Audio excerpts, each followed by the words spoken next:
Hi, my name is Stephanie, and I'm very happy to be here to talk about women in space. Since NASA's inception, women have played a pivotal role in its success, even if they remained unsung for decades. There are so many women that could be talked about, and we've created a Women in Space playlist where we've highlighted just a handful of the women who have made a great impact on NASA, the country, spaceflight, and the world. Let's walk through some historic highlights. On October 18, 2019, two NASA astronauts made space history with the world's first all-female spacewalk. NASA astronauts Christina Koch and Jessica Meir went outside the International Space Station on an unplanned repair spacewalk to fix a faulty battery component. Koch, a spacewalk veteran, led the EVA, while Meir performed her first spacewalk. The two were part of the Expedition 61 crew, with Koch also flying the first nearly year-long space mission by a woman. Koch set a new record for the longest single spaceflight, having spent 328 consecutive days on board the orbiting laboratory. The previous record holder was Peggy Whitson, who spent 289 consecutive days in space. And speaking of Peggy Whitson, she is an American biochemist and astronaut who was the first female commander of the International Space Station and who holds the record among American astronauts and among women for spending the most time in space, nearly 666 days in total. Whitson had a long career at NASA before her selection as an astronaut candidate.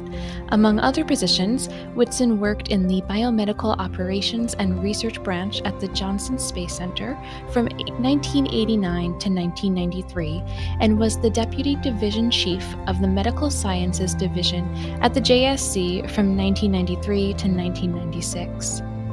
She also participated in joint efforts between American and Soviet, later Russian scientists. Whitson flew into space for the first time on June 5, 2002, as a flight engineer on Expedition 5 to the ISS aboard the Space Shuttle Endeavour on mission STS-111. She conducted more than 20 experiments in microgravity and human life sciences and also operated and installed commercial payloads and hardware systems. After nearly 185 days in space, she returned to Earth, landing on December 7th. Whitson would go on to fly into space 2 more times, and from 2009 to 2012 was chief of the astronaut office, which oversees all astronaut activities in NASA, including crew selection and training. She was the first woman and the first civilian to hold this position.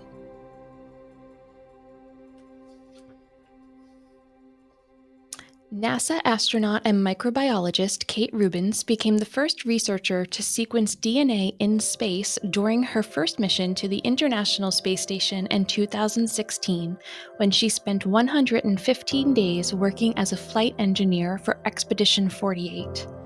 Rubins, who holds a doctorate in cancer biology from Stanford University, sequenced DNA samples from a mouse, a virus, and bacteria to test a commercially available DNA sequencing device called Minion.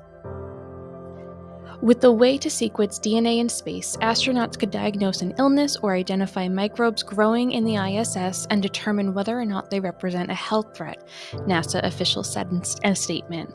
A space-based DNA sequencer would be an important tool to protect astronaut health during long-duration missions on the journey to Mars, and future explorers could also potentially use the technology to identify DNA-based life forms beyond Earth.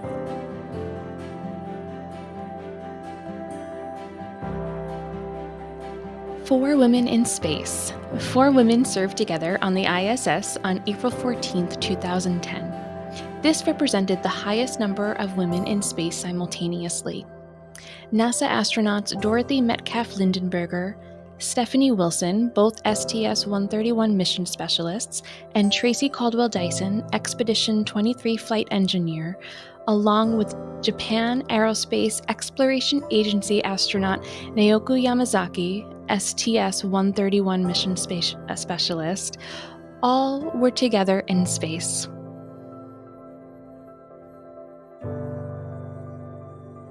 Let's highlight Annie Easley. Miss Easley began her career as a human computer at the Glenn Research Center doing computations for researchers. This involved analyzing problems and doing calculations by hand. Her earliest work involved running simulations for the newly planned Plum Brook Reactor Facility. Using languages like the Formula Translating System, Fortran, and the Simple Object Access Protocol, or SOAP, to support a number of NASA's programs, she developed and implemented code used in researching energy conversion systems, analyzing alternative power technology, including the battery technology that was used for early hybrid vehicles, as well as for the Centaur upper stage rocket. Later in her career, she took on the additional role of Equal Employment Opportunity Counselor. In this role, she helped supervisors address issues of gender, race, and age and discrimination complaints at the lowest level and in the most cooperative way possible. Susan Helms is an explorer and risk-taker with a lifetime of first accomplishments for women. A retired Air Force Lieutenant General and astronaut, Helms was the first military woman in space and holds the world record for the longest spacewalk at 8 hours and 56 minutes. She was a member of the first Air Force Academy class, which included women, the class of 1980, and as a USAF flight test engineer, she flew on over 30 types of aircraft. As a NASA astronaut, she is a 5-time space flyer and was the first woman to serve on the ISS. Helms graduated from the Air Force Academy in 1980 with a Bachelor's of Science in Aeronautical Engineering. She earned her Master's of Science in Aeronautics and Astronautics from the Stanford University in 1985. From 1990 to 2002, as a NASA astronaut, she logged 211 days in space, including her 167-day mission on the ISS. She was appointed Director of Plans and Policy for the U.S. Strategic Command at Offutt Air Force Base and served as the first female commander of Cape Canaveral Air Force Station in 2006 to 2008. Her last assignment was as the first female commander of both the 14th Air Force, USAF Space Command, and the Joint Forces Component Command Space, U.S. Strategic Command. Helms retired from military service in 2014. A highly decorated officer, she received NASA's Distinguished Service Medal and Outstanding Leadership Medal. In 2011, she was inducted into the Astronauts Hall of Fame. Now consulting and serving on corporate boards, she advocates for female voices at the highest level in American business and government. She also serves as a role model for students pursuing a STEM education.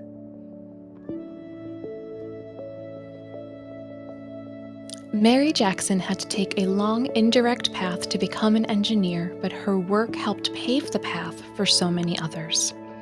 After 2 years of working in the computing pool, Mary received an offer to work for engineer Kay Charneski in a 4-foot by 4-foot supersonic pressure tunnel, a 60,000 horsepower wind tunnel capable of blasting models with winds approaching twice the speed of sound. Mary received hands-on experience conducting experiments in the facility, and it was suggested that she enter a training program that would allow her to earn a promotion from mathematician to engineer. Trainees had to take graduate-level math and physics and after-work courses managed by the University of Virginia. Because the classes were held at then-segregated Hampton High School, however, Mary needed special permission from the city of Hampton to join her white peers in the classroom. Never one to flinch in the face of a challenge, Mary completed the courses, earned the promotion, and in 1958 became NASA's first Black female engineer. That same year, she co-authored her first report, Effects of Nose Angle and Mach Number on Transition on Cones at Supersonic Speeds. For nearly 2 decades, she enjoyed a productive engineering career, authoring or co-authoring a dozen or so research reports, most focused on the behavior of the boundary layer of air around airplanes. As the years progressed, the promotions slowed, and she became frustrated at her inability to break into management-level grades. In 1979, seeing that the glass ceiling was the rule rather than the exception for the center's female professionals, she made a final dramatic career change, leaving engineering and taking a demotion to fill the open position of Langley's Federal Women's Program Manager. There, she worked hard to impact the hiring and promotion of the next generation of all of NASA's female mathematicians, engineers, and scientists.